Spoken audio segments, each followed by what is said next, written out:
I think both of you have said you're not interested in being so partisan and you're interested in representing the best interest of the people of this district. I want to talk a little bit more about the governor's budget and the budget projections, because I think that there's been some misleading comments here about that. The Governor Dayton doesn't want to just spend $4 or $5 billion more money. The budget projections are in state statute. When the Department of Revenue and the Department of Office and Management and Budget put together these budget projections 4 times every biennium, they work with a national economic consulting firm called Global Insights. And that firm is required by law to take into account existing spending and existing revenue streams. And what they come up with is a budget projection based on current spending statutory authority of about $39 billion, $38 billion, about $5 billion more than the projected revenue. So it isn't just that Governor Dayton wants to spend $5 billion more than is going to come in. The really big thing, I think, about Governor Dayton's budget proposal is that the tax increases are in the top 5% of wealthiest Minnesotans. I know most of the people in this room, and I don't think there's a person in this room who's going to pay $1 more taxes under Governor Dayton's proposal, except maybe Virgil Johnson over there. You're going to have a taxable income of $200,000 about to pay more taxes under Governor Dayton's proposal. On the other hand, under the Republican budget proposals that came out this week, we're going to see a big cut in LGA, local government aid. And in the past, that has always translated into big property tax increases. And I bet every person in this room pays property taxes. You know, that's part of the Governor Pawlenty No New Tax Pledge, which really was a huge tax increase in property taxes.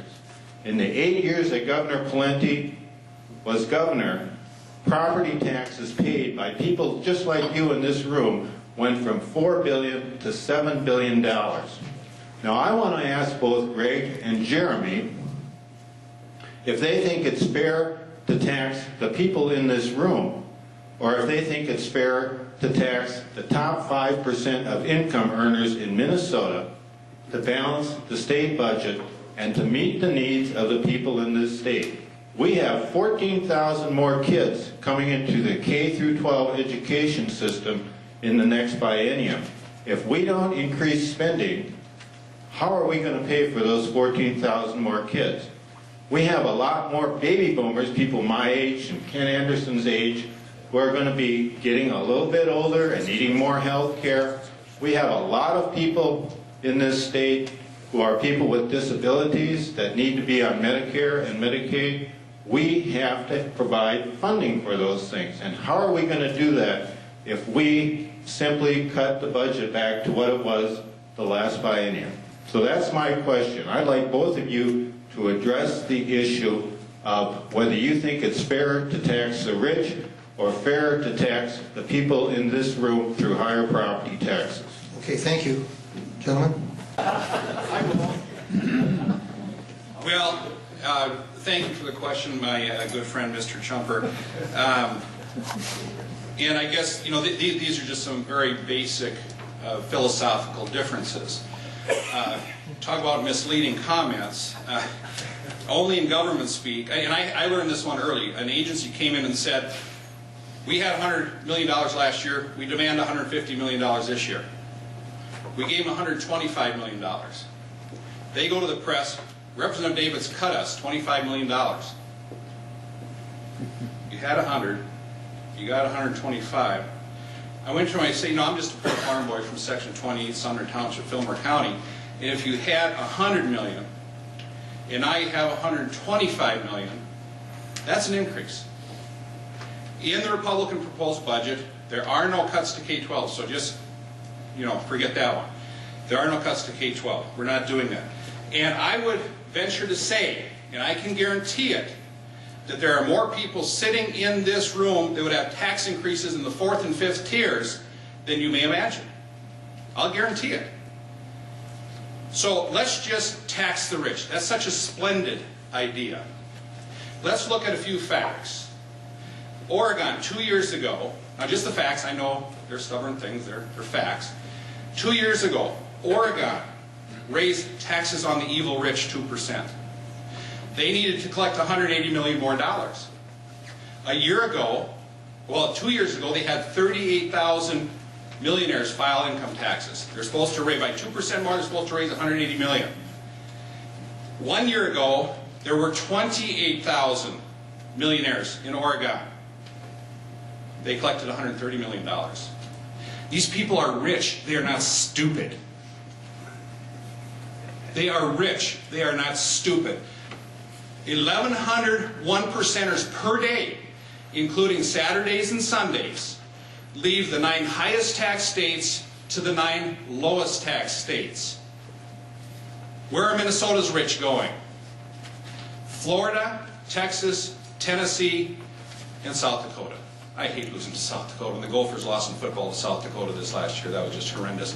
Why did TCF Bank just move to Sioux Falls? Why did Medtronics put their expansion of 1,500 new jobs averaging $80,000 apiece to San Antonio? Why does 3M want to move to Austin? Not Minnesota, Texas.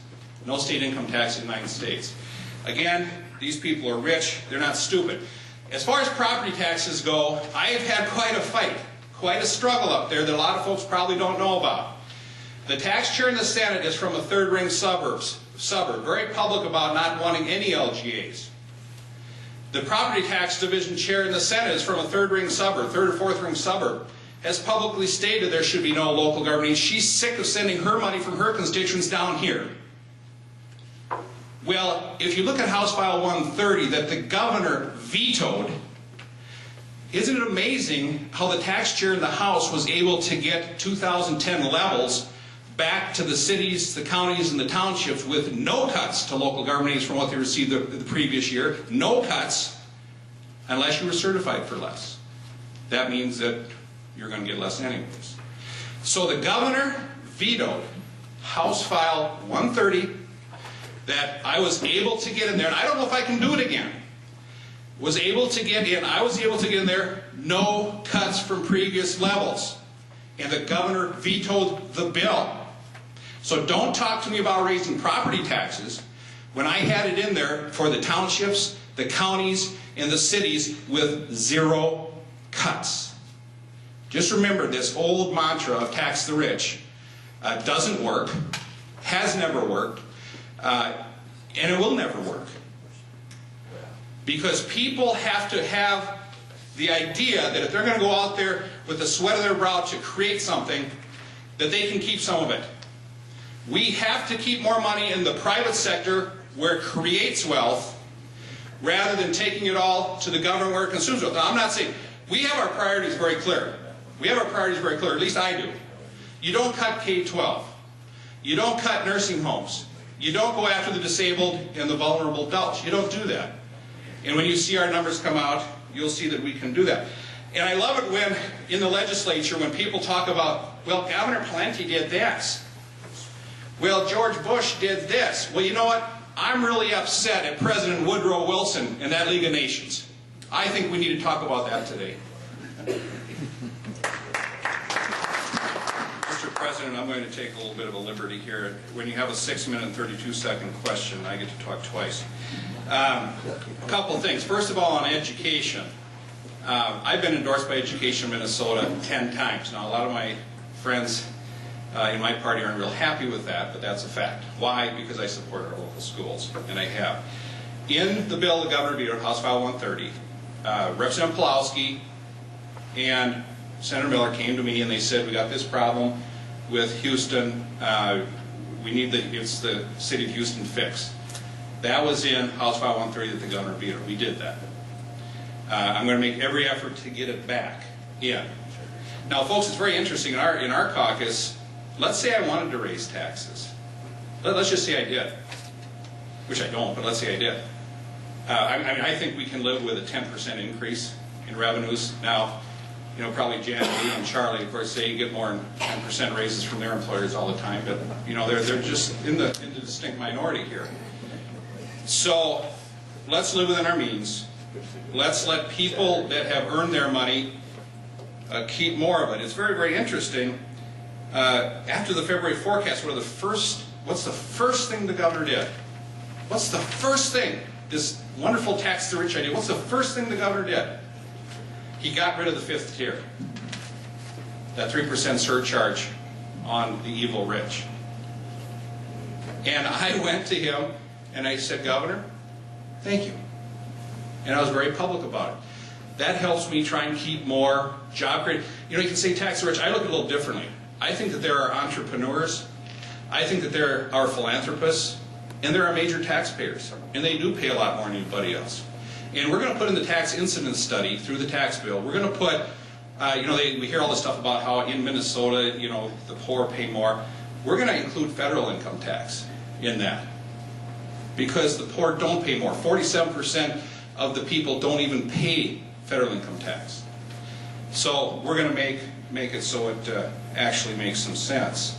And I would just like to close on this, well, two things. First of all, the governor did not support the governor's plan.